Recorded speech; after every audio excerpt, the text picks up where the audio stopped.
Hello दोस्तों, कैसे हैं?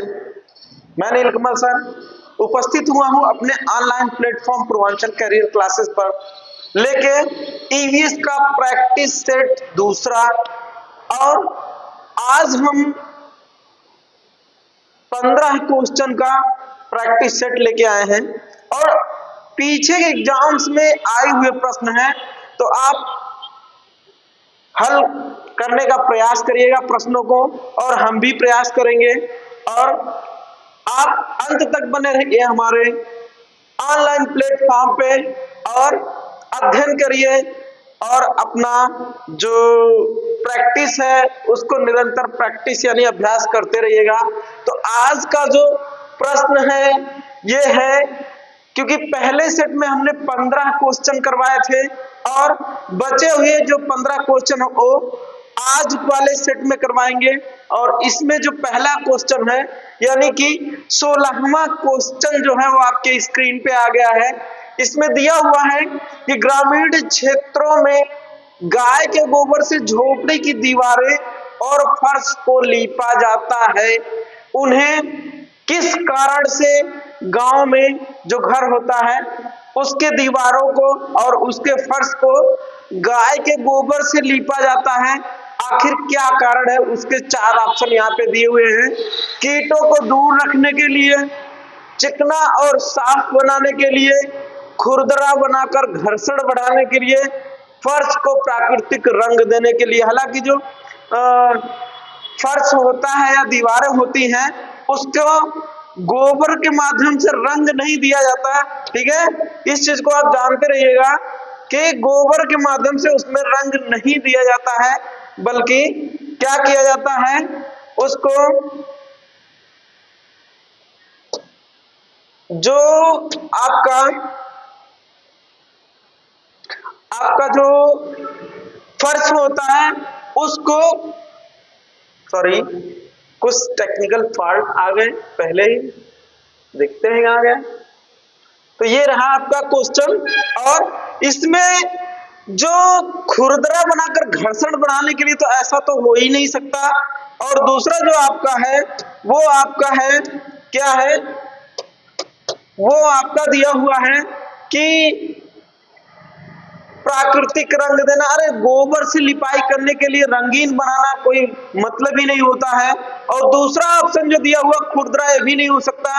चिकना और साफ, जी बिल्कुल, गांव में ऐसी मान्यता है कि जो गोबर होता है उसके लेपन से जो घर होता है उसको चिकना व साफ सुथरा बनाया जा सकता है। लेकिन यहाँ पे सबसे उपयुक्त की बात की जाती है। जो प्रश्न होता है सीटेट सबसे उपयुक्त मानता है आंसर, चारों में जो सबसे सही और सटीक होता है उसको मानता है। ऐसे तो उसके ज्यादातर ऑप्शन एक दूसरे से मेल खाने वाले होते हैं। तो इस प्रश्न का जो आंसर सही है वो पहला सही है कि जो आपका गाय का गोबर होता है वो एंटीबायोटिक होता है, यानी कि कीट उससे दूर रहते हैं।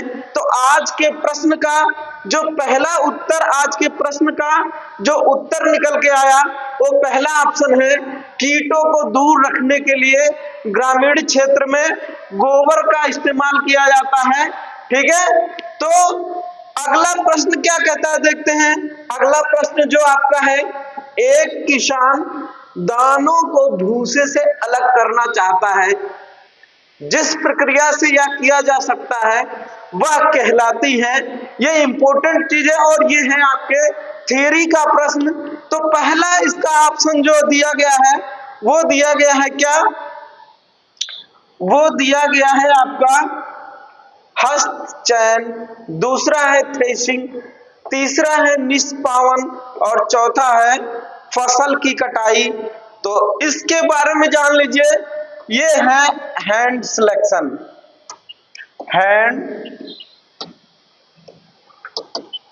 ये हैंड सिलेक्शन कहलाता है, ये आपकी थ्रेशिंग कहलाती है।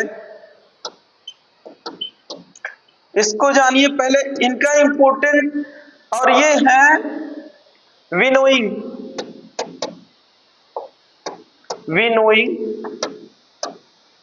और ये आपकी है हार्वेस्टिंग। इतने चीज को आप जानिए, ठीक है। इसके हिंदी के साथ साथ अंग्रेजी नाम को भी आप जानते रहेंगे तो आसानी होगी। ये हैंड सिलेक्शन क्या होता है? हैंड सिलेक्शन का मतलब वो होता है जो हाथों से चयन किया जाता है। जैसे आप देखते होंगे गांव में जब चावल को पकाने से पहले उसमें से छोटे छोटे कंकड़ को निकाला जाता है, ये आपका हैंड सिलेक्शन हो गया। तो यहाँ पे दिया हुआ है कि एक किसान दानों को भूसे से अलग करना चाहता है, दाना को भूसे से अलग करना चाहता है, यहाँ पे ये दिया हुआ है। और जिस प्रक्रिया से यह किया जाता है वह कहलाती है, तो हस्त चयन तो नहीं कहलाती, क्योंकि एक एक दाने को आप अलग नहीं करेंगे। दूसरा आपका है थ्रेसिंग। ये किसी जो फसल होती है उसके पेड़ से दानों को जब अलग किया जाता है उसके बारे में बताया जाता है। मशीन है, थ्रेशर है, उसमें गेहूं को डाला जाता है, गेहूं के पौधों को डाला जाता है, तो भूसा और दाना अलग हो जाता है। तो ये आज का जो प्रश्न है उसका, ये तो थ्रेसिंग हो गया। निष्पावन क्या होता है, विनोइंग क्या होता है? तो हवा के झोंके से जो भूसा और दाना को अलग किया जाता है उसे निष्पावन या विनोइंग कहा जाता है। जैसे आप देखे होंगे गांवों में आमतौर पे हिंदी में इसे ओसाना कहा जाता है। क्या कहा जाता है? इसे ओसाना कहा जाता है, यानी कि कोई किसी चीज को ओसार है, ठीक है। इस चीज को आप जानते रहिए, इसी को विनोइंग कहा जाता है। किसको? ओसाना को कहा जाता है विनोइंग, ठीक है। और चौथा आपका फसल की कटाई, जिसे हार्वेस्टिंग कहा जाता है। तो आज का जो ये प्रश्न है इसका जो सबसे सटीक उत्तर है वो है आपका थ्रेसिंग। क्या है? थ्रेसिंग के माध्यम से दाना को भूसे से अलग किया जाता है। इस प्रश्न का उत्तर है। अगले प्रश्न की तरफ चलते हैं। इसमें क्या है? पर्यावरण अध्ययन की पाठ्य पुस्तक में पहेलियां शामिल करने का निम्नलिखित में से कौन सा उद्देश्य नहीं है? एक चीज आप जान लीजिए, यहाँ पे इस चीज को आप नोट करिएगा, नहीं, ठीक है। किसको? नहीं को आप नोट करिएगा। और इस चीज को आप जानते हैं कि जो आपका नहीं है वो प्रश्न में बहुत बड़ा रोल अदा करता है। कैसे अदा करता है? ये जब हम इस प्रश्न को हल करते हैं तो नहीं का ध्यान नहीं देते हैं और जो उसका वास्तविक आंसर होता है उस पे लगा देते हैं और वो गलत हो जाता है। तो आज वाला जो यहाँ पे दिया हुआ सृजनात्मक चिंतन की योग्यता और उत्सुकता का विकास करना, जी बिल्कुल होता है ये, ठीक है। दूसरा है बच्चों में आलोचनात्मक चिंतन शक्ति विकसित करना, ये आपका बी ऑप्शन है। सी ऑप्शन है बच्चों में तर्कणा शक्ति का विकास करना। और चौथा ऑप्शन आपका है बच्चों के मस्तिष्क को भ्रमित करना और उन्हें इस भ्रम का आनंद उठाने देना। तो इन चारों ऑप्शन में आप सही ऑप्शन बताइए कि कौन सा ऑप्शन सही है, ठीक है। और फिर हम आंसर बता रहे हैं कि कौन सा ऑप्शन सही है, आप पहले बताइए कमेंट करके। तो इसका जो नहीं वाला पोर्शन है वो आपका डी वाला ऑप्शन है। कौन सा है? डी वाला। किसी भी बच्चे के मस्तिष्क को आप भ्रमित नहीं कर सकते और भ्रमित करने के बाद वह आनंद नहीं उठा सकता। अर्थात कि इस जो आज का ऑप्शन है पुस्तक पहेलियां शामिल करना पाठ्यक्रम में, वो बच्चों के मस्तिष्क को भ्रमित नहीं करता है और भ्रम के द्वारा आनंद नहीं उठाने देता है। बाकी सारे चीज सही है, ठीक है। लेकिन इस प्रश्न में नहीं पूछा है, अर्थात नेगेटिव पॉइंट पूछा है। तो इस प्रश्न का जो उत्तर हुआ वो आपका ऑप्शन डी हुआ। अगले प्रश्न की तरफ चलते हैं। आप भी प्रयास करिए और उसके जो है आंसर का उत्तर देते रहिएगा कमेंट करके। अगला है पर्यावरण अध्ययन की कक्षा में बच्चों के व्यक्तिगत अनुभवों को महत्व देना शिक्षक को लाभ पहुंचाता है उसकी ऊर्जा बचाने में, क्योंकि बच्चे बातचीत करना पसंद करते हैं। बच्चों के विशिष्ट अनुभवों को जानने में बच्चों की भाषा और संप्रेषण कुशलता को सुधारने और परिमार्जित करने में, विमर्श को बच्चों के अनुभव संसार से जोड़ने और विमर्श व सीखने को बढ़ावा देने के लिए। तो इन 4 ऑप्शन आपके स्क्रीन पे हैं। इसमें से जो सही ऑप्शन आपका है उसका चयन आप करिए और कमेंट करके जरूर बताइए। तो इस पूरे ऑप्शन का अध्ययन करने के बाद जो सबसे सटीक उत्तर इसका निकल के आया वो आपका है, कौन सा है आप कमेंट करके बताइए। तो वो आपका डी ऑप्शन है, क्योंकि इसमें 2 चीज दिया हुआ, एक अनुभव संसार से जोड़ना और विमर्श व सीखने को बढ़ावा देना। तो आप देख रहे हैं कि अगर ऐसे प्रश्न आते हैं, ये पेडागॉजी के प्रश्न है जिसमें आपसे कहा जाता है कि आप एज ए शिक्षक बच्चों को कैसे जो है बाहरी ज्ञान से जोड़ते हैं। तो वो इसमें बताया गया है कि किसी भी तथ्य को अगर बताने के लिए बच्चों को उसके बाहरी जो ज्ञान होता है दोनों के बीच में क्या किया जाता है, संबंध स्थापित किया जाता है। तो इस प्रश्न का जो उत्तर निकल के आया वो आपका डी आंसर निकल के आया। आप अंत तक बने रहिए हमारे YouTube channel Purvanchal career classes पे और ज्यादा से ज्यादा प्रश्न आप करिए और कमेंट करके बताइए। अगला प्रश्न आपके स्क्रीन पे आ गया।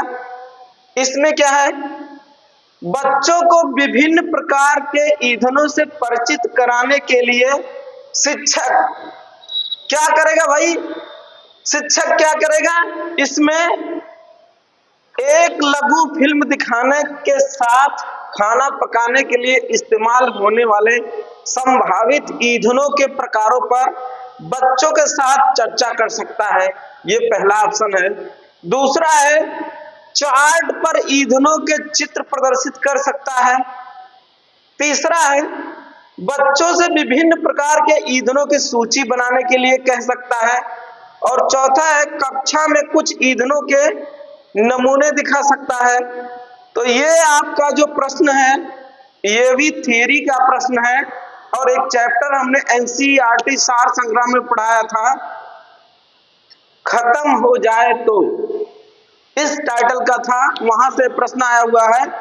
तो इनके चारों ऑप्शन का अध्ययन करने के बाद जो जब सबसे सटीक उत्तर निकल के आया वो आपका निकल के आया पहला, यानी कि एक लघु फिल्म दिखाने के साथ साथ खाना पकाने के लिए इस्तेमाल होने वाले संभावित ईंधनों के प्रकारों पर बच्चों के साथ चर्चा करें। तो कैसा लगा ये वीडियो आप कमेंट करके जरूर बताइएगा। चलते हैं अगले प्रश्न की तरफ, देखते हैं इसमें किन किन बिंदुओं का वर्णन हुआ है। आइए देखते हैं। ये प्रश्न आपका है मानचित्र के बारे में, मैप के बारे में बताया गया है। ठीक है, मैप के बारे में इसमें बताया गया है कि मैप क्या होता है, कैसे होता है मैप, उसके बारे में बताया गया है।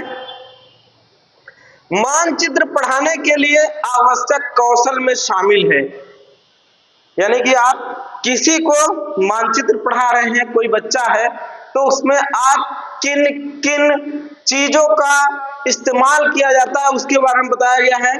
पहला है स्थान, दूरी और दिशाओं के सापेक्ष स्थिति को समझने की योग्यता। दूसरा ऑप्शन है ड्राइंग और पेंटिंग में विलक्षण कुशलता। तीसरा है ग्लोब पर स्थिति दर्शाने के लिए स्केच और गणनाओं का उपयोग करने की योग्यता।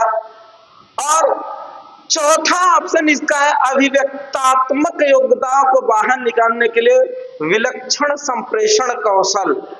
तो आप कमेंट करके जरूर बताइएगा। चारों ऑप्शन आपके स्क्रीन पर दिख रहा है, इनमें से जो सबसे यानी कि मोस्ट सूटेबल पूछता है वो पूछ रहा है।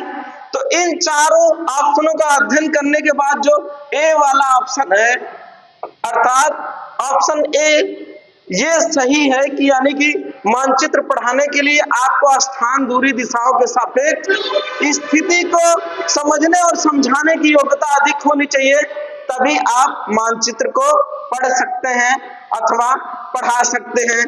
आइए अगले प्रश्न की तरफ चलते हैं। इसमें क्या है देखते हैं। आपके स्क्रीन पे आ गया अगला प्रश्न।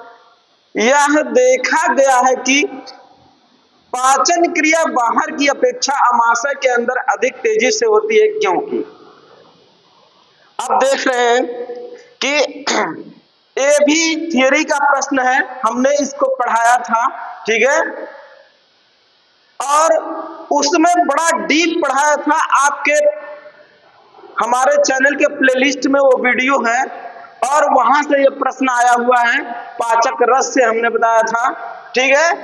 अमाशय के अंदर भोजन का मंथन होता रहता है, जिससे उनकी सतह का क्षेत्रफल बढ़ जाता है और एंजाइमों की क्रिया तेजी से होती है।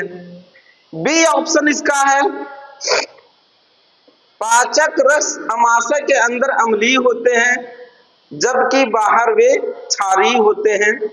अमाशय के अंदर जो भोजन की उपस्थिति में पाचक रस उत्पादन बहुत ज्यादा होता है।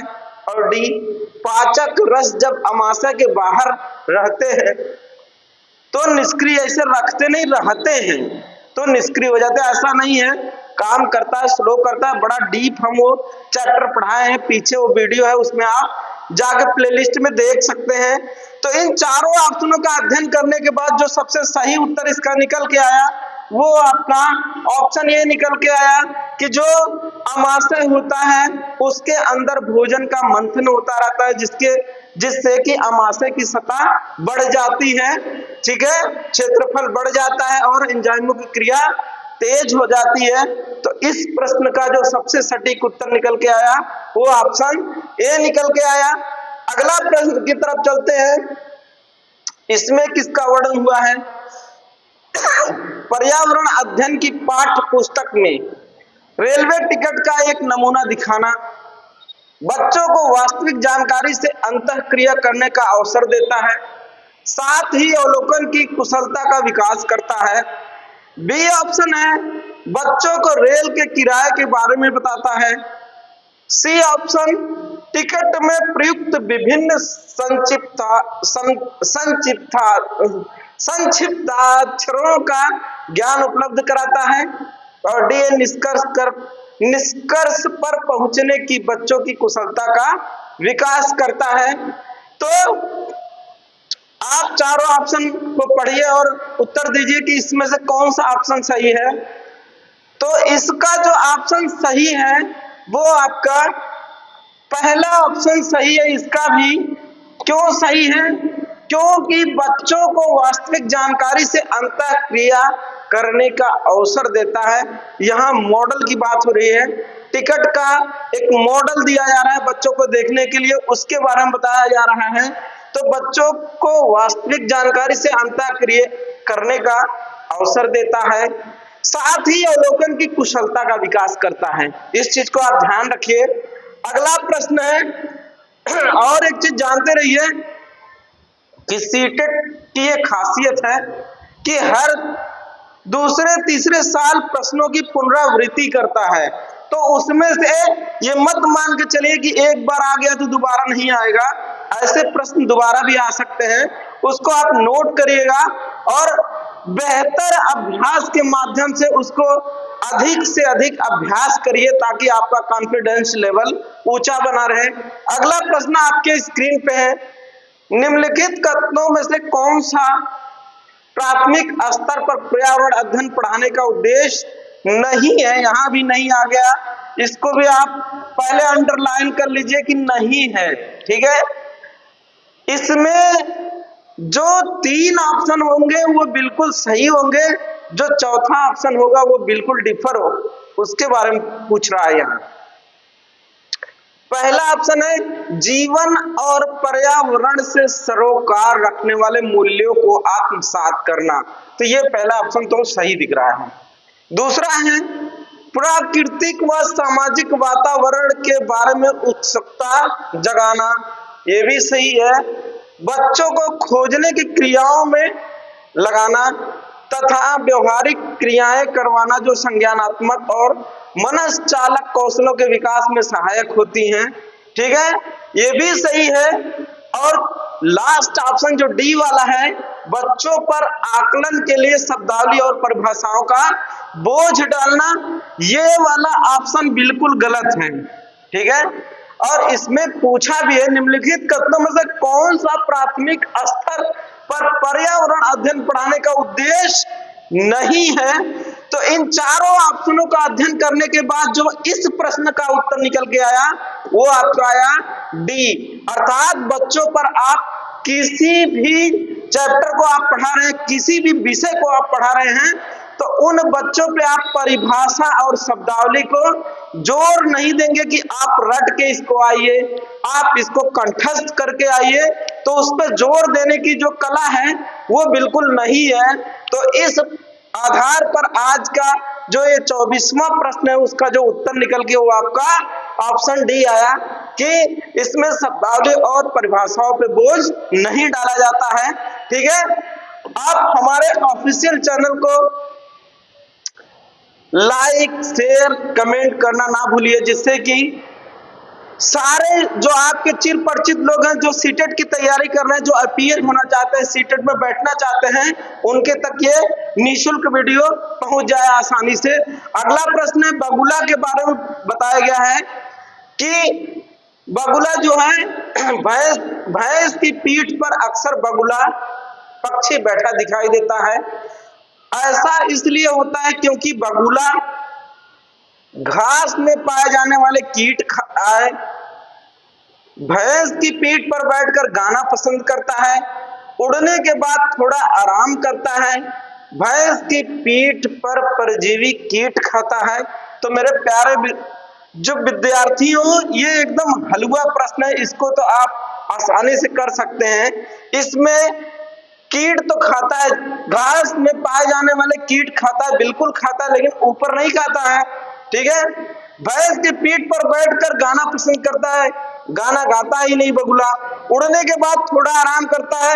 इन चारों ऑप्शनों में जो सबसे सही सटीक उत्तर निकल के आया वो आपका ऑप्शन डी आया कि परजीवी कीट, यानी कि जो भैंस में छोटे छोटे जू होते हैं, ठीक है, उसको खाने के लिए बगुला बैठता है भैंस की पीठ पे। तो इस प्रश्न का जो उत्तर निकल के आया ऑप्शन डी निकल के आया। अगले प्रश्न की तरफ चलते हैं। इसमें क्या है, निम्नलिखित में से कौन सा प्राथमिक विद्यालय में पर्यावरण अध्ययन पढ़ाने का उद्देश्य निरूपित है। ठीक है, अब यहाँ पूछ रहा है कि प्राथमिक स्तर पर जो पर्यावरण विषय पढ़ाई जाती है उसका क्या उद्देश्य है, उसके बारे में बताया गया है। 4 ऑप्शन दिया गया है। विद्यालय में बच्चों के अनुभवों को बाहरी दुनिया से जोड़ना, दूसरा ऑप्शन है बच्चों को तकनीकी शब्दावली और परिभाषाओं से परिचित कराना। अभी अभी हमने बताया कि ऐसा नहीं होता है, ठीक है, कि बच्चों पे शब्दावली और परिभाषाओं का जोर नहीं दिया जाता है। ठीक है, पर्यावरण अध्ययन से संबंधित तकनीकी शब्दों का आकलन। ठीक है, अगला है बच्चों को तकनीकी शब्दावली और परिभाषाओं से परिचित कराना, भी नहीं है। अपने ज्ञान का विस्तार करने के लिए बच्चों को सूचना देना कि उन्हें कौन सी पुस्तकें पढ़नी चाहिए, यानी कि तीनों गलत है। इसका जो सही ऑप्शन है वो आपका ऑप्शन ए सही है। विद्यालय में बच्चों के अनुभवों को बाहरी दुनिया से जोड़ना, यह है उद्देश्य प्राथमिक स्तर पर पर्यावरण पढ़ाने का। ठीक है, अगला प्रश्न की तरफ चलते हैं। इसमें क्या है देखते हैं, बढ़िया प्रश्न है, विज्ञान का प्रश्न है। क्वथन यानी कि बॉयल होता है, इसे कहा जाता है क्वथन, उबालना और वाष्पीकरण में अंतर। क्या अंतर होता है इसका? 4 ऑप्शन दिया हुआ है। क्वथन में द्रव से वाष्प में परिवर्तित देखा जा सकता है, जबकि वाष्पीकरण देखा नहीं जा सकता है। जी दोनों। अगला प्रश्न है, क्वथन से जल की अवस्था बदल जाती है, जबकि वाष्पीकरण में नहीं। सी ऑप्शन है, वाष्पीकरण किसी भी तापमान पर हो सकता है, जबकि क्वथन नहीं। क्वथन से द्रव का आयतन कम हो जाता है, जबकि वाष्पीकरण से नहीं। तो इन चारों ऑप्शनों का जो प्रश्न का सबसे सही उत्तर निकल के आया वो आपका आया कि वाष्पीकरण किसी भी तापमान पे हो सकता है, जबकि क्वथन कब होता है, ये 100 सेल्सियस पे होता है। इसको आप नोट करिएगा कि 100 तापमान जब 100 सेल्सियस का होता है, कोई भी पानी तभी बॉयल करता है, यानी कि तभी वो उबलता है, उसी को क्वथन कहा जाता है। और वाष्पीकरण किसी भी तापमान पर हो सकता है, इस चीज को आप जानते रहिए। इस वजह से इस प्रश्न का जो उत्तर निकल के आया वो आपका सी आया, वाष्पीकरण किसी भी तापमान पर हो सकता है, जबकि क्वथन नहीं। क्वथन के लिए आपको 100 सेल्सियस टेम्परेचर की जरूरत होती है। जब 100 सेल्सियस टेम्परेचर रहेगा तभी आपका पानी क्या करेगा, बॉयल करेगा या क्वथन करेगा। इस चीज को आप जानते रहिएगा। आइए चलते हैं अगले प्रश्न की तरफ। इसमें क्या है देखते हैं।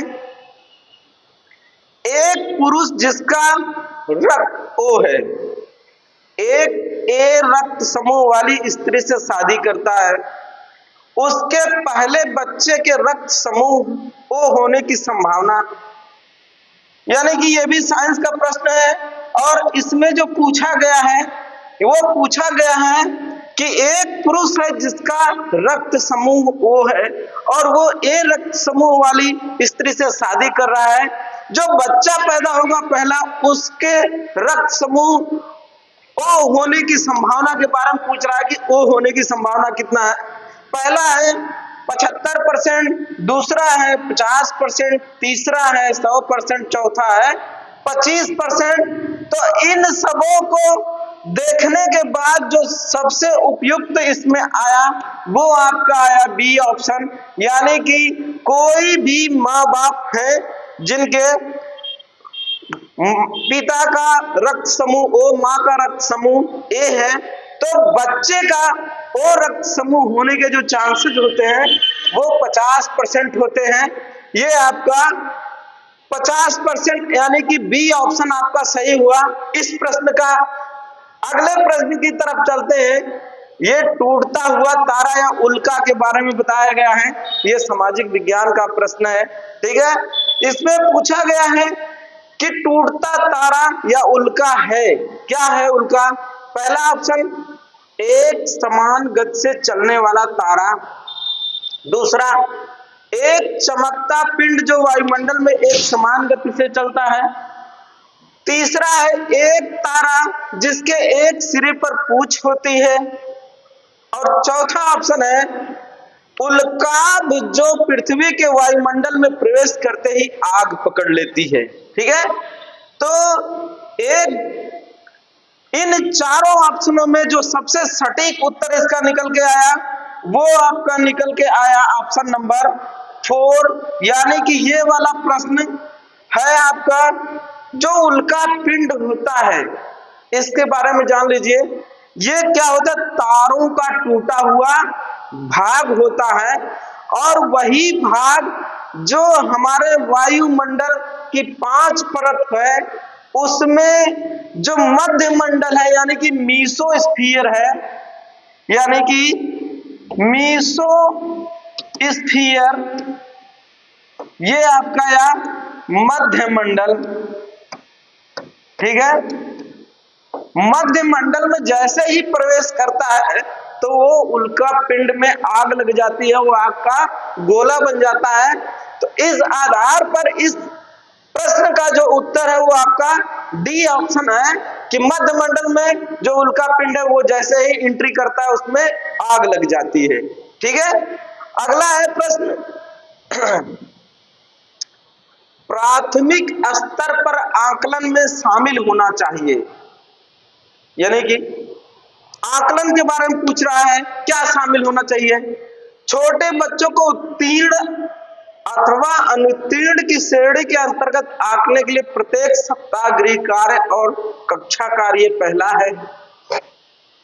दूसरा है शिक्षक द्वारा सतत और असंरचनात्मक तरीके से किए गए अवलोकनों को बच्चों और अभिभावकों के साथ बांटना। और तीसरा ऑप्शन है प्रत्येक सप्ताह औपचारिक परीक्षाएं और खेल तथा उनके प्रगति पत्र में दर्ज कराना। चौथा ऑप्शन है अर्धवार्षिक और वर्ष के अंत में वार्षिक परीक्षाएं करवाना। तो आप इसका कमेंट करके बताइए कि इसमें से कौन सा ऑप्शन सही है, ठीक है। मेरे हिसाब से जो इसका सबसे सही उत्तर है वो आपका बी ऑप्शन है, ठीक है। कौन सा, बी ऑप्शन इसका सबसे सटीक उत्तर है। शिक्षक द्वारा सतत और असंरचनात्मक तरीके से किया गया अवलोकन को बच्चों और अभिभावकों के साथ बांटना, ये जो है इस प्रश्न का सबसे सटीक उत्तर है। तो कैसा लगा आज का वीडियो कमेंट करके जरूर बताइएगा। मिलते हैं अगले वीडियो में, तब तक के लिए नमस्कार, जय हिंद।